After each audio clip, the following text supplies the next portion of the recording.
जो सर पे रखने को मिल जाए नाल पाके हुजूर, तो फिर कहेंगे कि हाँ ताजदार हम भी हैं।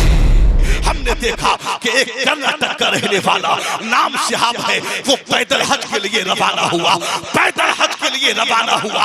मेरे भाई मैं कहना चाहूंगा, शरीयत ने साहिबे निसाब पर हज फर्ज किया है, मगर पैदल चलना फर्ज नहीं है, पैदल चलना वाजिब नहीं है। वो पैदल हज के लिए गया, हमने देखा, हमने उसके अकाउंट पर नजर डाली, तो हमने अकाउंट पर जब नजर डाली तो हमने क्या देखा, यानी आमतौर पर आज जो लोगों को फॉलोवर्स होते हैं उसके भी फॉलोवर्स थे, और यानी वो मक्का पहुंचते पहुंचते उसके फॉलोवर्स लाखों से हो गए, उसके यानी वो दुनिया का हीरो बन गया। और आज हम देखते हैं कि सोशल मीडिया पर एक लेडीज भी बड़ी वायरल हो रही है, नाम उसका सना अंसारी है, वो भी पैदल हज के लिए जा रही है। आज अगर हम व्हाट्सएप खोलते हैं तो सना अंसारी नजर आती है, आज अगर हम फेसबुक खोलते हैं तो सना अंसारी यानी बुर्के में दौड़ती हुई नजर आती है, आज अगर हम इंस्टाग्राम चलाते हैं वहां सना अंसारी नजर आती है। आज हर जगह सोशल मीडिया पे सना अंसारी छाई हुई है और आए दिन वीडियो आते हैं। हमने तो ये भी देखा कि आज सना अंसारी यानी पहाड़ों में जा रही है तो वहां का वीडियो छोड़ती है, अब जो है समंदर के किनारे पहुंचती है वहां का वीडियो छोड़ती है। और यहां तक के हमने तो ये भी देखा कि सना खान पैदल यानी सना अंसारी पैदल चल रही है, बराबर में लड़कों का हुजूम है, नौजवानों का हुजूम है।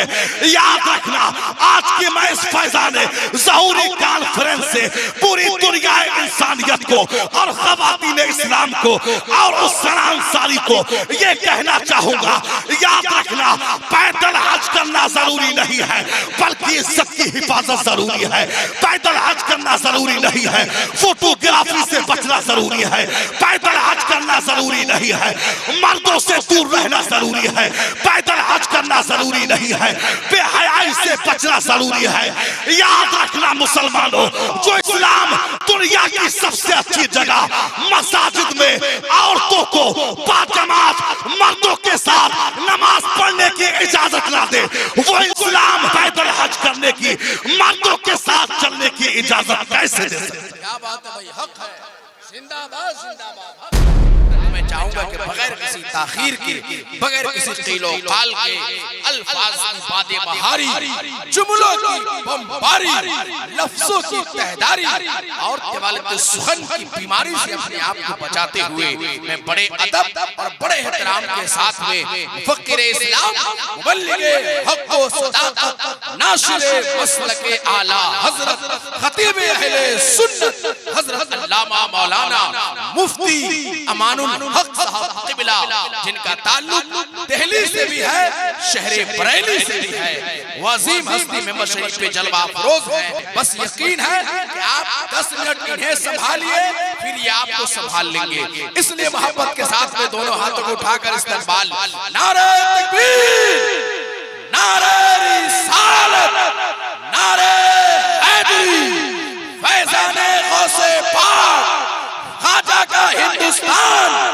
हिंदुस्तान का सुन्नी जन्नती मुसलमान हजरत अल्लामा अमानुल हक साहब क़िबला। अल्हम्दुलिल्लाह, अल्हम्दुलिल्लाहि वहदा, वस्सलातु वस्सलामु अला मन ला नबिय्य बअदा। अम्मा बअद फ़अऊज़ु बिल्लाहि मिनश शैतानिर रजीम। बिस्मिल्लाहिर रहमानिर रहीम। इन तंसुरुल्लाह यंसुरकुम, सदक़ल्लाहुल अज़ीम व सदक़ रसूलुहुन नबियुल करीम व नहनु अला ज़ालिका लमिनश शाहिदीन व शाकिरीन वल्हम्दुलिल्लाहि रब्बिल आलमीन। या खुदा बहरे जनाब मुस्तफ़ा इमदाद कुन, या रसूल अल्लाह अज़ बहरे खुदा इमदाद कुन, या शफ़ीअल मुज़निबीन, या रहमतल लिल आलमीन, या अमान अल खाइफीन, या मुल्तजा इमदाद कुन, या शहीद करबला, या दाफ़िए करबो बला, कुल रुखा शहज़ादा कुल कुल क़बा इमदाद कुन। गौसे आज़म बमने बेसरो सामा मददे, क़िबले दी मददे, काबे ईमा मददे। कादरी यमुना रहे या गौसे आजम निज़नम दमज़े शेख अहमद रज़ा कुतुब आलम निज़नम तेरी सरकार में लाता है रज़ा उसको शफी जो मेरा गौस है और लाडला बेटा तेरा, जो मेरा गौस है और लाडला बेटा तेरा। आइए कुछ अर्ज़ मारू से पेशतर वजह तख्लीक़ कायनात मुस्तफ़ा जान रहमत सल्लल्लाहु तआला अलैहि वालिहि वसल्लम की बारगाह बेकसफना में सब लोग अकीदत के साथ दुरूद शरीफ का दिया पेश करें। पढ़े बाबा ज़िंदा अल्लाहु रब्बु मुहम्मद सल्लल्लाहु अलैहि वसल्लम नहनु इबादु मुहम्मदिन सल्लल्लाहु अलैहि वसल्लम सलातु व सलामुन अलैका या रसूल अल्लाह या नबी अल्लाह या हबीब अल्लाह सल्लल्लाहु तआला अलैहि वसल्लम। लायक मुबारकबाद है मुसलमानों ने झगड़ा और बिलखुसूस ज़हूरी कमेटी कि आप हज़रात ने बड़ी ही मेहनतें और कोशिशें और काविशें करके आपने सरकार खलीफा सरकार मुफ्ती आज़म हिंद हज़रत अल्लामा अशाह मुफ्ती ज़हूरुल हुसैन मद्दज़िल्लहु नूरानी का आपने ये उर्स को सजाया। अल्लाह रब्बुल इज़्ज़त इस उर्स को कबूल फरमाए और हम सब की हाज़िरी कबूल फरमाए। अल्लाह रब्बुल इज़्ज़त मुआविनीन के ताआवुन को कबूल फरमाए, मुंतज़िमीन के इंतज़ाम को कबूल फरमाए। और आप हज़रात ने आज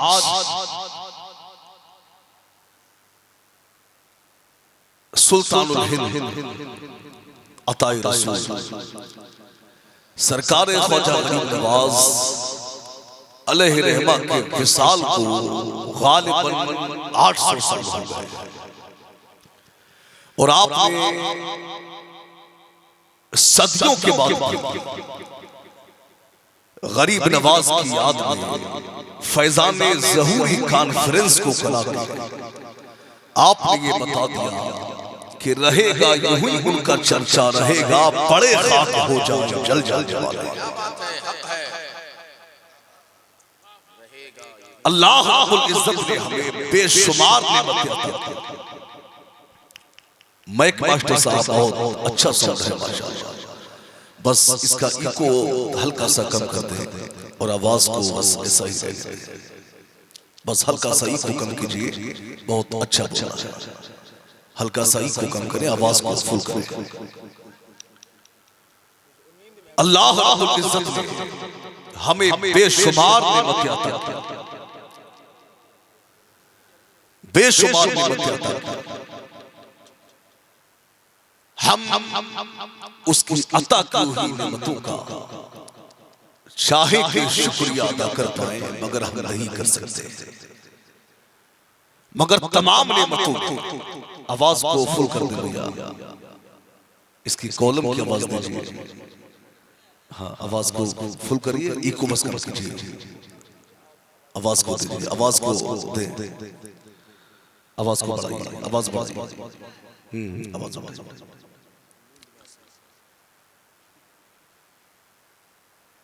तमाम नेमतों सबसे अहम उसने जो हमें नेमत अता फरमाई वो नेमत है दौलत ईमान। वो कौन सी नेमत है? ईमान की दौलत।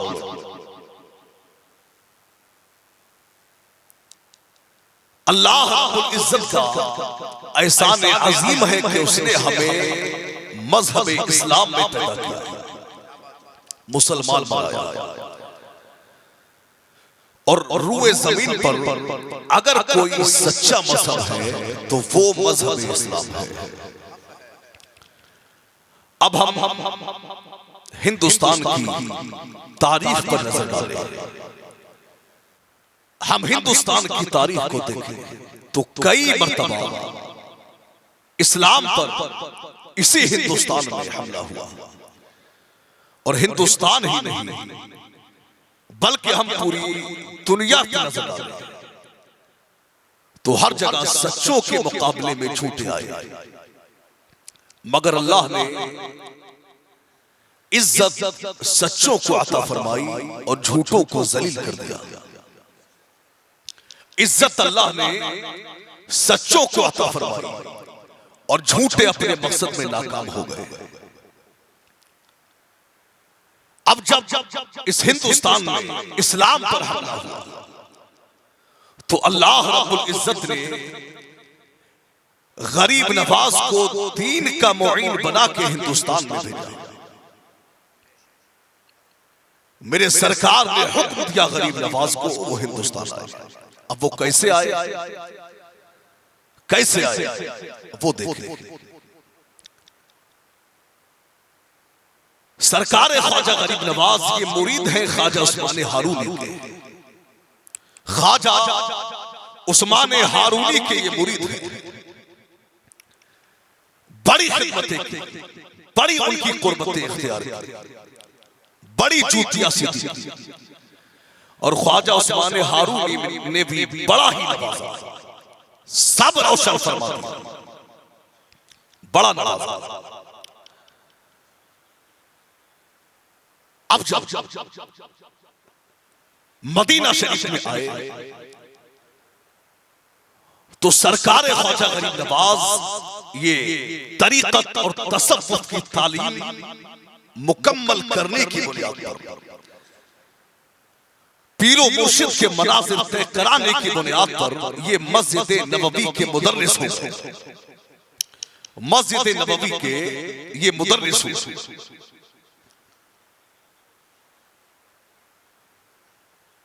अब ख्वाजा उस्मान हारूनी आपसे ये कहकर चले गए कि ऐ हसन जा, मैंने तेरा काम पूरा कर दिया। ख्वाजा उस्मान हारूनी ने ये कहा और दोबारा वो मक्का वापस हो गए। अब सरकार ख्वाजा गरीब नवाज मस्जिद नबवी शरीफ में ये सोचकर मुकीम हुए कि अब मुझे यहीं पर दीन का काम करना है, अब मुझे यही दीन का काम करना है। ख्वाजा गरीब नवाज मस्जिद नबवी में दर्स हदीस देते रहे, हदीस का दर्स दिया। एक दिन मस्जिद यानी मुस्तफा जान रहमत के रोजे का एक मुजाबिर अचानक आया।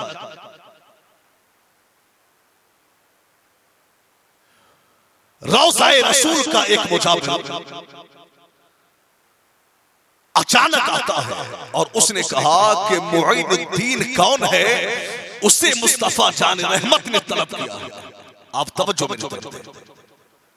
मुईनुद्दीन कौन है, उसे मुस्तफा जान रहमत ने तलब किया है। सरकार ख्वाजा गरीब नवाज ने इतना सुना, आंखों में आंसू आए और उठे, और गरीब नवाज कहते हैं कि मैंने सोचा कि मैं जाऊंगा और जाने के बाद मैं रोज़ मज़ार मुस्तफा को देखूंगा, मगर मैं पहुंचा तो मैंने क्या देखा, मैंने अपनी आंखों से जलवाए मुस्तफा को देखा, जलवाए मुस्तफा को देखा। और मुस्तफा जान रहमत ने सीने से लगा के कहा कि ऐ मुईनुद्दीन, तुम्हें यहां नहीं रहना, तुम्हें हिंदुस्तान में जाना, तुम्हें यहां नहीं रहना बल्कि हिंदुस्तान जाना, वहां तुम्हें दीन का काम करना है, हिंदुस्तान। अब देखिए, मुअर्रिखीन ने तारीख लिखी है, जब ये कहा कि तुम्हें हिंदुस्तान जाना है तो गरीब नवाज ने कहा, आका मैंने हिंदुस्तान का नाम तो बहुत सुना है, मगर मैंने देखा नहीं है, मुझे मालूम नहीं कि हिंदुस्तान कहाँ है। तो मुस्तफा जान रहमत ने, मुअर्रिखों ने लिखा है, एक मुअर्रिख ने लिखा कि मुस्तफा जान रहमत ने अनार में हिंदुस्तान का नक्शा दिखाया, और एक ने लिखा कि मुस्तफा जान रहमत ने अपनी हथेली में हिंदुस्तान का नक्शा दिखाया। मुस्तफा जानी रहमत ने गरीब नवाज को हाथ की हथेली में हिंदुस्तान का नक्शा दिखाया और नक्शा दिखा के गरीब नवाज को जो है हिंदुस्तान में भेज दिया। अल्लाह अकबर। और गरीब नवाज से कहा कि ऐ मुईनुद्दीन, तुम्हें हिंदुस्तान जाना है और हिंदुस्तान में जाके तुम्हें कयाम किसी और जगह नहीं बल्कि अजमेर में तुम्हें कयाम करना है। अल्लाह अकबर। जब इतना सुना तो ख्वाजा गरीब नवाज ने अपना सामान तैयार कर लिया, अपने सामान को तैयार किया और ख्वाजा गरीब नवाज ने अब क्या किया, यानी कुछ फकीरों को अपने साथ में लिया और फकीरों की छोटी सी टोली लेके गरीब नवाज अब मदीना शरीफ से हिंदुस्तान पैदल रवाना हो गए। अल्लाह अकबर। कुछ फकीरों को साथ में लिया। आज हम अपनी इस्तिलाह में फकीर, आज हम दरवाजे पे अगर कोई भीख मांगने वाला आता है आज हम उसे फकीर कहते हैं। आज अगर कोई रोड पे भीख मांगता है हम उसे फकीर कहते हैं। आज अगर कोई स्टेशनों पर भीख मांगता है हम उसे फकीर कहते हैं। आज अगर कोई औरतों की तरह लंबे लंबे बाल रख ले आज हम उसे फकीर कहते हैं। आज अगर कोई हरे कपड़े पहन ले हम उसे फकीर कहते हैं। आज अगर कोई 2.5 फीट की टोपियां लगा ले हम उसे फकीर कहते हैं। आज अगर कोई जो है यानी हाथों में 10 अंगूठियां पहन ले आज हम उसे फकीर कहते हैं। याद रखना मुसलमानों, फकीर ये नहीं होते, अरे फकीर तो वो होता है जो कुंबे जिंदा कहके मुर्दे को जिंदा कहते उसे फकीर कहते हैं। फकीर उसको कहते हैं जो पंडित को जबान चुसा के कुरान का हाफिज बना दे। फकीर उसको कहते हैं जो एक समंदर को जरा से प्याले में जमा कर दे। फकीर उसको कहते हैं जो ऊंटों को बिठा दे तो कोई माई का लाल ऊंटों को उठा ना पाए। अरे फकीर तो उसको कहते हैं जो एक बड़े जादूगर जो कि जयपाल को कलमा पढ़ा के मुसलमान बना दे उसे फकीर कहते हैं।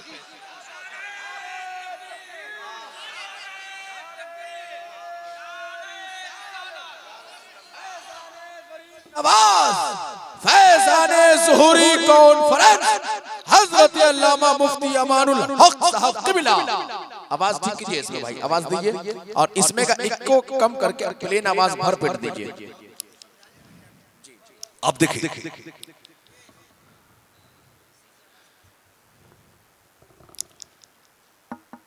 Hello hello. आज हमने फकीर किसको कहा? आज जो सड़कों पे भीख मांगते हैं हम उन्हें फकीर कहते हैं। अरे फकीर तो वो होता है कि अगर कोई बीमार आए वो अल्लाह की बारगाह में हाथ उठा के दुआ फरमा दे उसे और अल्लाह शिफा अता फरमा दे उसे फकीर कहते हैं। क्या बात है, वाह। गरीब नवाज आज से गालिबन 800 साल पहले मदीना शरीफ से हिंदुस्तान में आया। उस वक्त में कोई जहाज नहीं था, उस वक्त में कोई पानी में चलने वाले शिप नहीं थे, उस वक्त में रेलगाड़ी नहीं थी, उस वक्त में कारें नहीं थी और उस वक्त में कोई गूगल मैप भी नहीं था कि जिसके लोकेशन लगा के और अपने मंजिल पे पहुंच जाए। कुछ भी नहीं था। गरीब नवाज ने यानी कुछ फकीरों को लेकर और पैदल मदीना शरीफ से हिंदुस्तान के लिए सफर शुरू किया। पैदल सफर किया। अल्लाह अकबर। यानी आज से गालिबन 850 साल पहले हिंदुस्तान की जमीन पर ख्वाजा मुईनुद्दीन पैदल आए थे। आज भी हम देखते हैं, आज अभी यानी कुछ वक्त पहले हमने देखा कि एक कर्नाटक का रहने वाला नाम शिहाब है, वो पैदल हज के लिए रवाना हुआ। पैदल हज के लिए रवाना हुआ। मेरे भाई मैं कहना चाहूंगा, शरीयत ने साहिब निसाब पर हज फर्ज किया है मगर पैदल चलना फर्ज नहीं है, पैदल चलना वाजिब नहीं है। वो पैदल हज के लिए गया। हमने देखा, हमने उसके अकाउंट पर नजर डाली तो हमने अकाउंट पर जब नजर डाली तो हमने क्या देखा, यानी आमतौर पर आज जो लोगों के फॉलोवर्स होते हैं उसके भी फॉलोवर्स थे और यानी वो मक्का पहुंचते पहुंचते उसके फॉलोवर्स लाखों से हो गए। उसके यानी वो दुनिया का हीरो बन गया। और आज हम देखते हैं कि सोशल मीडिया पर एक लेडीज भी बड़ी वायरल हो रही है। नाम उसका सना अंसारी है, वो भी पैदल हज के लिए जा रही है। आज अगर हम व्हाट्सएप खोलते हैं तो सना अंसारी नजर आती है। आज अगर हम फेसबुक खोलते हैं तो सना अंसारी यानी बुर्के में दौड़ती हुई नजर आती है। आज अगर हम इंस्टाग्राम चलाते हैं वहां सना अंसारी नजर आती है। आज हर जगह सोशल मीडिया पे सना अंसारी छाई हुई है और आए दिन वीडियो आते हैं। हमने तो ये भी देखा कि आज सना अंसारी यानी पहाड़ों में जा रही है तो वहां का वीडियो छोड़ती है। अब जो है समंदर के किनारे पहुंचती है वहां का वीडियो छोड़ती है। और यहां तक के हमने तो ये भी देखा कि सना खान पैदल यानी सना अंसारी पैदल चल रही है। बराबर में लड़कों का हुजूम है, नौजवानों का हुजूम है। याद रखना आज की मैं इस फैजान ज़हूरी कॉन्फ्रेंस से पूरी दुनिया इंसानियत को और ख़वातीन इस्लाम को और उस सना अंसारी को ये कहना चाहूंगा, याद रखना पैदल हज करना जरूरी नहीं है बल्कि इज्जत की हिफाजत जरूरी है। पैदल हज करना जरूरी नहीं है, फोटोग्राफी से बचना जरूरी है। पैदल हज करना जरूरी नहीं है, मर्दों से दूर रहना जरूरी है। पैदल हज करना जरूरी नहीं है, बेहयाई से बचना जरूरी है। याद रखना मुसलमानों, जो इंसान दुनिया जो इस्लाम दुनिया की सबसे अच्छी जगह मसाजिद में औरतों को बाजमात मर्दों के साथ नमाज पढ़ने की इजाजत ना दे, वो इस्लाम पैदल हज करने की मर्दों के साथ चलने की इजाजत कैसे दे सकते? क्या बात है भाई, हक है, जिंदाबाद जिंदाबाद, हक है, हक है।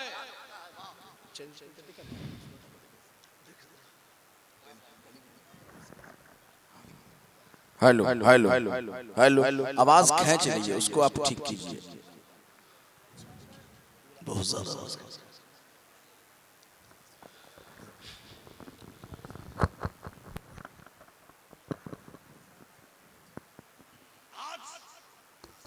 हमने देखा पूरी, तो याद रखना पैदल हज के लिए जा रहे मर्दों के साथ वीडियो सामने आता है। ठीक है, नौजवान लड़के साथ में चले। अल्लाह अकबर, ये हाल है। याद रखना मुसलमानों, मैं ये नहीं कहता कि आप हज न करें, आप हज भी करिए, इबादतें करिए, नेक अमाल करिए। हज चाहे फ्लाइट से करे चाहे पैदल करे, मगर याद रखना अल्लाह की रजा के लिए हज करो, यानी अपनी वाहवाही के लिए वहां ना जाओ, अपने यानी दिखावे के लिए, रियाकारी के लिए मत जाइए। याद रखना मुसलमानों, मुस्तफा जान रहमत ने फरमाया जो अमल दिखावे के लिए किया जाता है, जहन्नम में एक वादी है जिसका नाम जुब्बुल हुस्न है।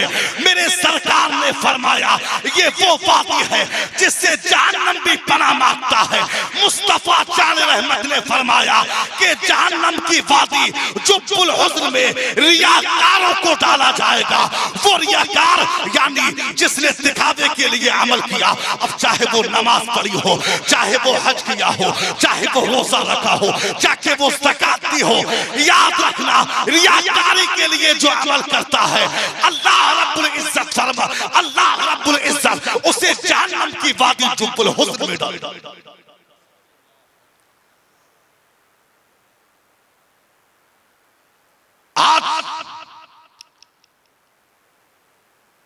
आप जाइए हज करने जाइए, रोज़ा-ए रसूल की हाजिरी भी दीजिए,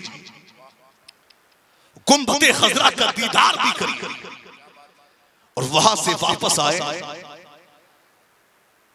किसी को यानी दिखावे के लिए ना करे, अल्लाह की रजा के लिए आप जाए खामोशी के साथ, वहां से वापस आए और लोग आपसे पूछे कि मियां मदीना शरीफ में, मक्का शरीफ की आपने बहारें देखी, कैसा आपको महसूस हुआ? तो आप उनको इमाम अहले सुन्नत के मजले भाई अल्लामा हसन की जबान में आप उनको बताए हमने वहां का क्या हाल देखा। इमाम अहले सुन्नत के भाई की जबान में आप बताना अजब रंग पर है बहारे मदीना कि सब जन्नतें हैं निसारे मदीना, शरफ जिनसे हासिल हुआ अंबिया को वही है हसन इफ्तिखारे मदीना। हिंदुस्तान गरीब नवाज पैदा, आप देखिए गरीब नवाज ने अब क्या किया, अल्लाह अकबर, सरकार ख्वाजा गरीब नवाज ने अपने साथ में कुछ फकीरों को लिया और फकीरों को लेकर गरीब नवाज हिंदुस्तान की तरफ रवाना हो गए। अब हिंद की जमीन पर गरीब नवाज आए। यहाँ आपको कोई जानने वाला नहीं था, कोई पहचानने वाला नहीं था, यहाँ आपको कोई जानता नहीं था, आपका कोई रिश्तेदार नहीं था, ना ही माँ की तरफ से कोई रिश्तेदार था, ना ही बाप की तरफ से कोई रिश्तेदार था, यानी आपको कोई इस्तेकबाल करने वाला नहीं था। आज मेरे भाई अगर कोई दाई इस्लाम, अगर कोई पीर साहब, अगर कोई खतीब साहब अगर किसी जगह जाते हैं तो आज उनके इस्तेकबाल के लिए मजमा जमा होता है, आज उनके इस्तेकबाल के लिए लोगों की भीड़ जमा होती है, आज उनका इस्तेकबाल करने के लिए एक बड़ी तादाद में लोग जमा होते हैं।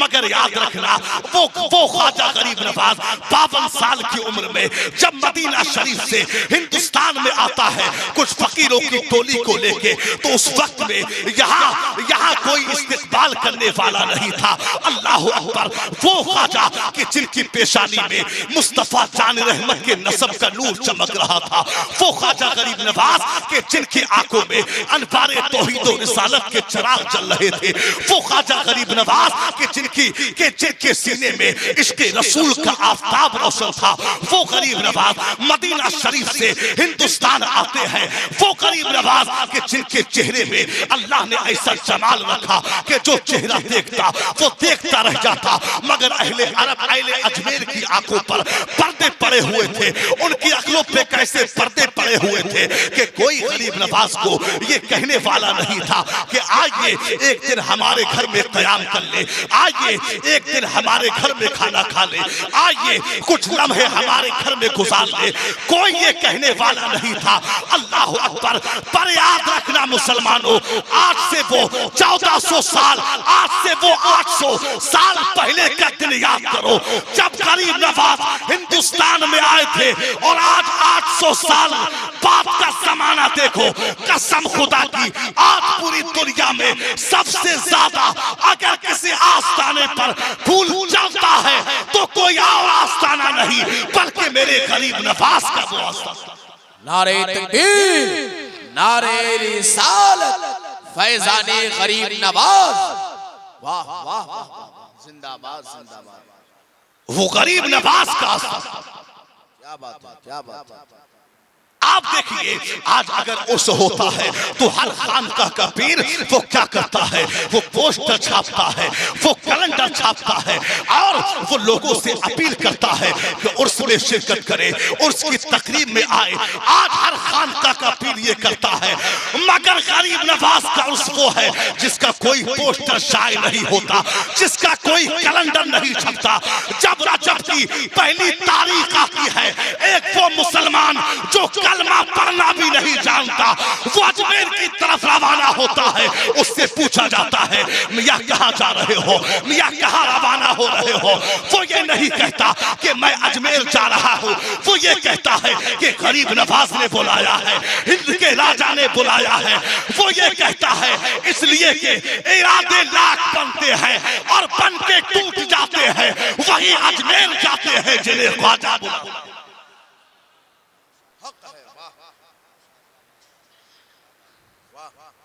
वही अजमेर जाते हैं, जरा थोड़ा बोल के सुने, वही अजमेर जाते हैं जिन्हें ख्वाजा बुलाते हैं, जिन्हें ख्वाजा बुलाते हैं। हिंदुस्तान में गरीब नवाज और कितना बड़ा काम, ये सब कैसे हुआ? तो अल्लाह कुरान में फरमाता है इन तंसुरुल्लाह यंसुरकुम, अगर तुम अल्लाह के दीन की मदद करोगे तो अल्लाह तुम्हारी मदद करेगा। गरीब नवाज हिंदुस्तान में दीन के मुईन बन के आए। माशाअल्लाह, शायर अहले सुन्नत, शहंशाह तरन्नुम, कारी रहमत समस्तीपुरी भी आ चुके। माशाअल्लाह, बड़ा ही उम्दा ये पढ़ते हैं, अभी आप सुनेंगे इंशाअल्लाह। अब बस मैं थोड़ी देर और बोलूंगा क्योंकि 12 बजे मुझे दूसरे जलसे में शिरकत करना था, यहां तक कि 1 घंटा लेट हो, एक घंटा ज्यादा हो चुका है। थोड़ी देर और सुनो। आप देखिए, गरीब नवाज हिंदुस्तान और आने के बाद में अब गरीब नवाज ने क्या किया, हिंदुस्तान में गरीब नवाज आए और 52 साल की उम्र में फकीरों की टोली लेके गरीब नवाज हिंदुस्तान की जमीन पे आते हैं। अब आने के बाद में गरीब नवाज ने दीन का काम करना शुरू किया, इस्लाम का काम करना शुरू किया, दीन की दावत लोगों को देना शुरू की। एक एक करके लोग आते गए, कलमा पढ़ के मुसलमान होते गए। अब जब लोगों ने देखा मुखालिफिन की जमात मैदान में आई, उन्होंने कहा ये कौन लोग हैं, ये तो इस्लाम को बढ़ाते जा रहे हैं, इनके यानी इनके हाथ पे तो लोग कलमा पढ़ पढ़ के इस्लाम कबूल करते जा रहे हैं। अब उन्होंने मुखालफत की, उन्होंने कहा कि किसी तरह इन फकीरों को खत्म किया जाए, किसी तरह इस जमात को खत्म किया जाए। पर याद रखना मुसलमानों, जिसे पढ़ाने वाला खुदा हो उसे कोई मिटा नहीं सकता, और जिसे मिटाने वाला खुदा हो उसे कोई बढ़ा नहीं सकता।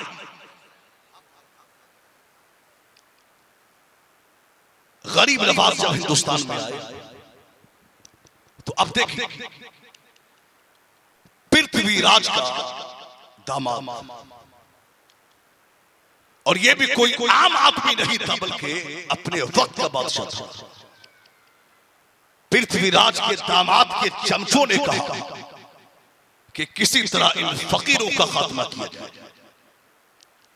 तो पृथ्वीराज के दामाद ने गरीब नवाज की दावत दी और उनके साथ जो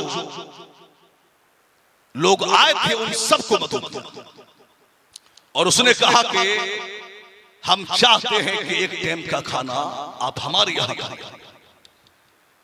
तो गरीब नवाज ने कहा कि दावत कबूल करना ये मुस्तफा जान रहमत की सुन्नत है, इसलिए हम दावत को कबूल करते हैं, मगर हम फकीर लोग हैं, खाना घर में नहीं खाएंगे, हम खाना यहीं खाएंगे।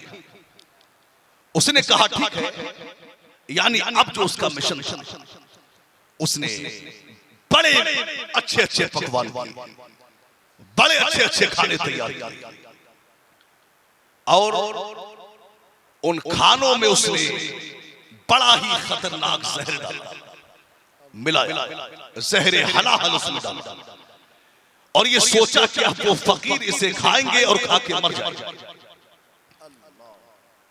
खाने पकाए और वजीर के हाथ भेज दिए, खाना पेश किया गया।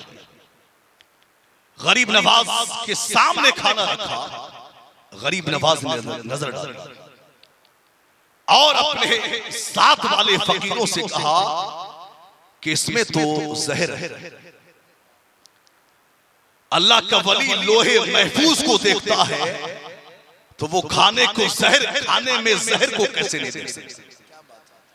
आजकल के फकीर तो ऐसे हैं कि उन्हें चावलों के नीचे की बोटी नजर नहीं आती, मगर ये गरीब नवाज है कि खाने पर नजर डाली और कहा कि इस खाने में तो जहर, खाने में जहर है। साथ वालों से कहा तो उन्होंने कहा यह तो जहर है। वजीर खड़े थे, लोग खड़े हुए, कहा कि इस खाने में तो जहर है। सबके कान खड़े हुए, सब चक्कर में है, कंफ्यूज है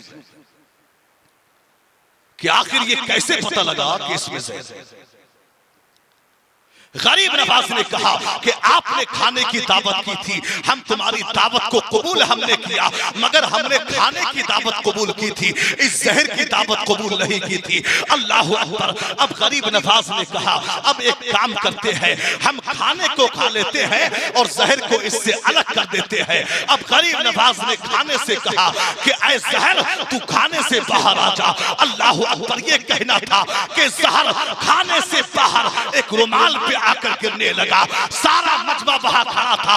जब गरीब नवाज की इस करामत को देखा तो कसम खुदा की वहां गालिबन 700 लोग जमा थे और कोई आम लोग नहीं थे, बल्कि वो मजहबी रहनुमा थे। गरीब नवाज की इस करामत को देख के गरीब नवाज के हाथ पर कलमा पढ़ के मुसलमान हो। वाह वाह वाह, जिंदाबाद जिंदाबाद, सुभान अल्लाह। और गरीब नवाज ने अब उनमें से एक शख्स को खिलाफत और उस इलाके की जिम्मेदारी उसको सौंप दी। और गरीब नवाज ने कहा हमें यहां नहीं रहना, हमें तो अभी दूसरी जगह जाके काम करना है, तुम्हें इस इलाके को समझ। ये शान गरीब नवाज।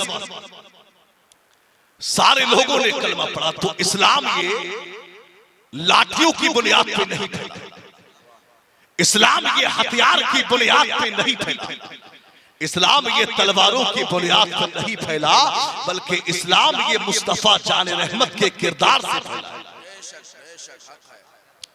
गरीब नवाज ने मुस्तफा जान रहमत की सुन्नतों पर अमल किया और मेरे सरकार के अखलाक के जरिए इस्लाम को फैलाया। अब देखें, जब गरीब नवाज ने इस्लाम का काम किया, मुखालफत हुई, आए लोग मैदान में कि किसी तरह इनका खात्मा किया जाए, मगर जब मुखालफत हुई तो अल्लाह ने फिर मुजाहिदीन इस्लाम को भेजा और दीन की हिफाजत की। यहां तक कि ये 1857 का दौरा था। अल मुख्तसर में अपनी बात को कह के गुफ्तगू खत्म करूंगा। 1857 का दौर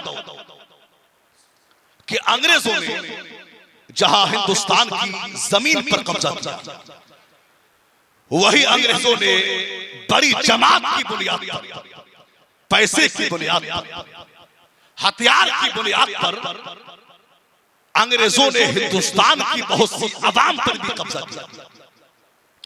अवाम पर कब्जा किया और अंग्रेजों ने, यानी अब अंग्रेजों ने क्या किया, अंग्रेजों ने हिंदुस्तान की अवाम पर कब्जा किया। मगर जब हिंदुस्तानों को अंग्रेजों ने हिंदुस्तान की अवाम को अपने कब्जे में लेकर इसी हिंद की जमीन पर नजर दौड़ाई, तो कुछ ऐसे भी लोग इस हिंदुस्तान में नजर आए कि जो आग में चलते हैं तो आग उनके कदमों का बोसा लेती है, अगर वो दरियाओं में निकलते हैं तो दरिया का पानी उन्हें रास्ता देता है, अगर उनकी गर्दनों पर खंजर चलते हैं वो मुस्कुराते रहते हैं। अंग्रेजों ने कहा कि ऐ मुसलमानों, ये कौन लोग हैं कि ये आग में चलते हैं, आग इनके कदमों का बोसा लेती है, इनके घोड़े दरियाओं में निकलते हैं तो दरिया का पानी उन्हें रास्ता देता है, इनकी गर्दनों पर खंजर चलते हैं, ये मुस्कुराते रहते हैं।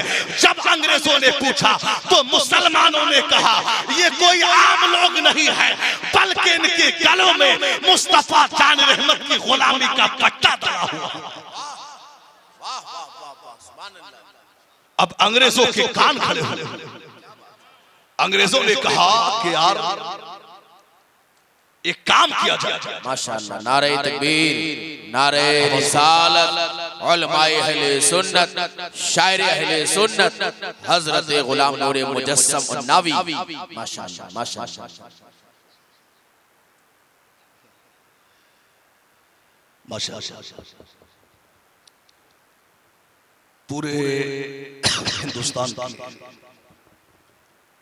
मुसलमानों की चहीती आवाज शहंशाह बुलबुले बाग़े ताजुश्शरिया हजरत गुलाम नूर मुजस्सम साहब तशरीफ ला चुके हैं। अभी आपको सुना इंशाअल्लाह, अभी और आप उलमा के चेहरों को देखिए और बस मेरे कुछ जुमले और 1857 का दौर कि अब अंग्रेजों के कान खड़े हुए। उन्होंने कहा कि यार किसी तरह इस जमात को खरीदा जाए।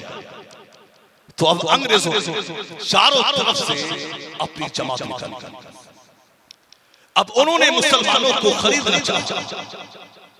अब जो बिकने वाले थे वो बिक उस वक्त में अंग्रेजों ने कुछ मौलवियों को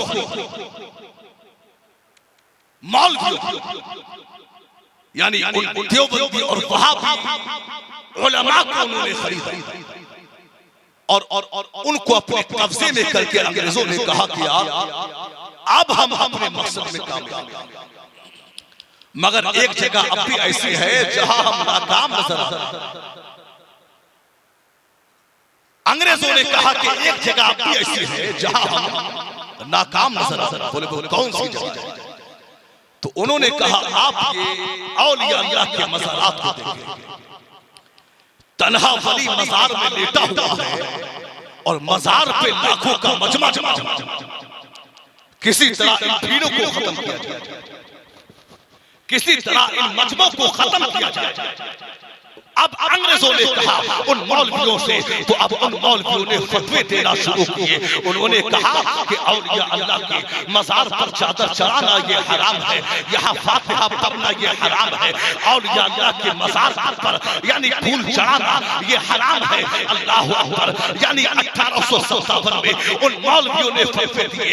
यानी उन्होंने शैतान की झोली से गंदे अकायद को निकाल के हिंदुस्तान की जमीन पर डालना शुरू किया। अब जब हिंदुस्तान की जमीन पर उन्होंने शैतान की झोली से गंदे अकायद को निकाल के डाला और उन्होंने कहा कि नबी का ख्याल अगर नमाज में आ जाए तो नमाज नहीं होगी। हर मखलूक छोटा हो या बड़ा, यानी नबी हो या वली, वो अल्लाह रब्बुल इज्जत की शान के सामने माज़अल्लाह जमाल से भी ज्यादा जलील है। अल्लाह अकबर। ये उन्होंने कहा। अल्लाह अकबर। अब मुसलमानों के पास कोई ताकत तो नहीं थी, उनके पास में कोई पावर तो नहीं थी, उनके पास में कोई हथियार तो नहीं थे, बड़ी जमात तो नहीं थी। मगर मसनदों में बैठे हुए मुफ्तियाने किराम ने, मशाइख के सामने, पीराने के सामने, अब जो है उलमाए किराम ने, मुफ्तियाने किराम ने, मुसलमानों ने, अब उनके पास में ताकत तो नहीं थी। उन्होंने क्या किया? अल्लाह की बारगाह में हाथ को उठा के कहा कि मौला गरीब नवाज के मज़ार का चराग खुल करने की तैयारियां है, मौला साबरे कलगरी के मज़ार को गिराने की तैयारियां है, मखदूम सिमना के मज़ार को ढाने की तैयारियां है, महबूब इलाही के मज़ार का चराग कुल करने की तैयारियां है। आए परवरदिगार आलम, अब तो तू कोई इस जमीन पर ऐसा मर्द कलंदर भेज दे जो आए और आने के बाद में मखदूम सिमना के मज़ार की आबरू बचा ले, साबरे कलगरी के मज़ार की अज़मत को बचा ले, महबूब इलाही के मज़ार की अज़मत को बचा ले, मखदूम सिमना की मज़ार की अज़मत को बचा ले। तो अल्लाह रब्बुल इज्जत ने इन उलमा की दुआओं का नतीजा बना के, मुफ्तियाने किराम की दुआओं का असर बना के, मुसलमानों की दुआओं का नतीजा बना के परवरदिगार आलम ने बरेली की जमीन पर इमाम अहले सुन्नत को पैदा फरमाया। वाह वाह वाह। नारे तकबीर, नारे रिसालत, मसलके आला हजरत। वाह वाह वाह। आला हजरत पैदा हुआ। मैं समझाना ये चाहता हूं कि हम जिस हिंदुस्तान में रह रहे हैं उसमें इस्लाम फैलाया किसने है, और जब मुसलमानों के ईमान और अकायद पर हमला हुआ तो इस्लाम को बचाया गया। आला हजरत पैदा हुआ। कौन आला हजरत? ये वो आला हजरत हैं कि जिनके पैदा होने से पहले चर्चे थे बरेली शरीफ। क्या क्या 4 साल की उम्र में कुरान का नाज़िल, 6 साल की उम्र में आला हजरत ने मीलाद मुस्तफा पर मुदल्लल तकरीर फरमाई। 8 साल की उम्र में इल्म नहब पर एक शानदार किताब लिखी। 10 साल की उम्र में आलिमियत की डिग्री हासिल की और 14 साल की उम्र में माँ की रज़ा के सिलसिले में एक मुदल्लल फतवा दिया। और 15 साल की उम्र में बाप ने सीने से लगा के बना दिया सीनते मसनते इफ्तिखार। आला हज़रत ने जब जिम्मेदारी का अमामा अपने सर पे बांधा और जब मसनद पे बैठे तो सबसे पहले नजर उन देवबंदी वहाबी मौलवियों की किताबों पर किस पर नजर पड़ी? यानी तक़ियतुल ईमान पर नजर पड़ी, हिफ्जुल ईमान पर नजर पड़ी, तहज़ीरुन नास पर नजर पड़ी। अच्छा, इन चीजों पर नजर किसी गद्दार की नहीं पड़ती बल्कि मुस्तफा जान रहमत के वफादार की पड़ती। आला हज़रत की नजर पर और अब आला हज़रत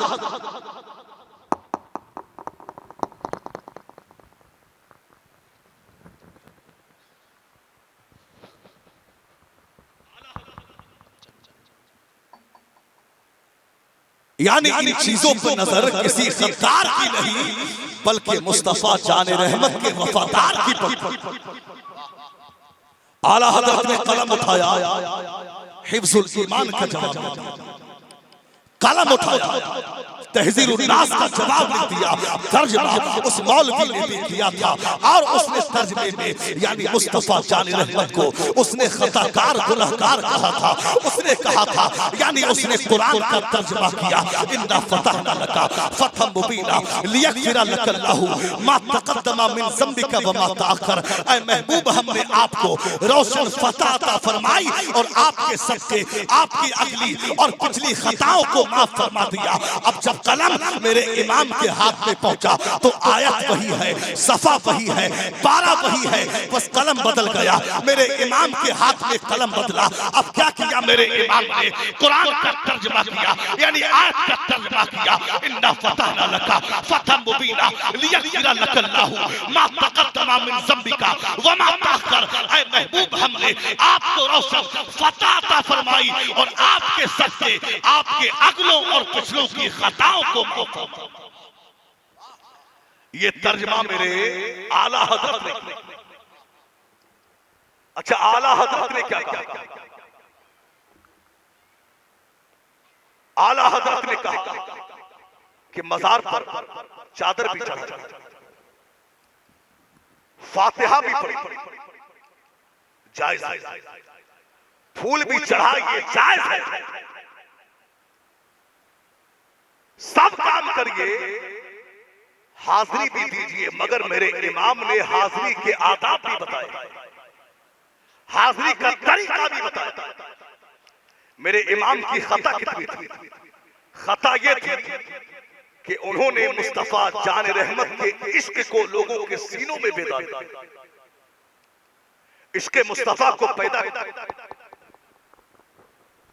आला हज़रत खता सिर्फ इतनी थी। और अब जब अंग्रेजों ने देखा कि इमाम का कलम रुक नहीं रहा, मुखालफत चारों तरफ से मेरे इमाम को दुश्मनों ने घेर लिया।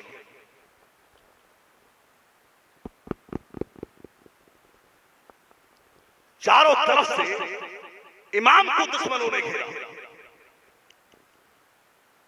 और यानी चारों तरफ से मेरे इमाम की मुखालफत होती है। अब आला हज़रत ने क्या किया? मेरे इमाम ने हुजरा को बंद किया और हुजरा को बंद करके अब आला हज़रत ने क्या किया? इस्तिग़ासा पेश किया मुस्तफ़ा जान रहमत की बारगाह में कि या रसूलल्लाह, एक तरफ आदाए थी, एक तरफ हासिदी, बंदा है तलहा शाह, तुम पे करोड़ों दुरूद। नबी पाक की रहमत ने कहा, अहमद रजा तू तन्हा नहीं है, नबी पाक की रहमत तेरे साथ है। या बगदाद की जानिब जुमले यही है, एक तरफ आदाए थी, एक तरफ हासिदी, बंदा है तन्हा शाह, तुम पे करोड़ों दुरूद। वो गौसे पाक की रूहानियत ने कहा, अहमद रजा तू तन्हा नहीं है, अब्दुल कादिर की हिमायत तेरे साथ है। रुकिया अजमेर की जानिब और जुमले यही है, तरफ आदाए थी, एक तरफ हासिदी, बंदा है तन्हा शाह, तुम पे पे करोड़ों दुरूद। गरीब नवाज की नुसरत ने कहा, अहमद रजा तू तन्हा नहीं है, ख्वाजा हसन की नुसरत तेरे साथ है। नबी पाक की रहमत मिली, पाक की हिमायत मिली, ख्वाजा गरीब नवाज की नुसरत मिली। और चलते चलते मेरा इमाम इश्क की उस मकाम पे फायज हो गया। सब उनसे चलने वालों के कुल हो गए चराग, अहमद रजा की शम्मा फिरोज। तो दीन फैलाया अजमेरी सुल्तान ने और बचाया है अहमद रजा। आज हमारे सीनों में जो इश्क रसूल जिंदा है, ये देन है इमाम अहले सुन्नत, ये देन है आला हज़रत। तो हमको चाहिए कि बुजुर्गान दीन से मोहब्बत करें। औलिया अल्लाह ये हमारे लिए आइडियल है। हमें जिंदगी गुजारना है तो अल्लाह के वलियों को देखकर गुजारना। कैसे जीना है, कैसा पहनना है, कैसा खाना है, कैसे रहना है, ये सब हमें अपने बुजुर्गों को देखना है। बड़ी कुर्बानियां हैं बुजुर्गों की, बड़ा काम किया। क्यों किया? इस बुनियाद पर खुदा ने कुरान में फरमाया, इन तंसुरुल्लाह यंसुरकुम, अगर तुम अल्लाह के दीन की मदद करोगे तो अल्लाह तुम्हारी मदद करेगा। बस मैं गुफ्तगू यही रोकता हूं क्योंकि मैं बिल्कुल साथ नहीं दे रहा है और बहुत ज्यादा आवाज को खींच रहा है। अभी इंशाअल्लाह और भी हमारे खतीब आजम हजरत अल्लामा गुलाम रसूल बलियावी साहब का बेहतरीन खिताब आप सुनेंगे और उससे पहले हजरत गुलाम नूर मुजस्सिम साहब को आप सुनेंगे। बस मैं गुफ्तगू यही रोकता हूँ, मेरे कहने सुनने में जो भी कसदन सहबन लफ्ज़न भूल चूक अगला सरजद हो गई हूँ, अल्लाह उन्हें माफ़ फरमाए। जो बयान हुआ है इस पर सबसे पहले मुझे फिर आप सबको उस पर अमल की तौफीक अता फरमाए। व आखिरु दावाना अनिल हम्दुलिल्लाह। अस्सलामु अलैकुम व रहमतुल्लाह।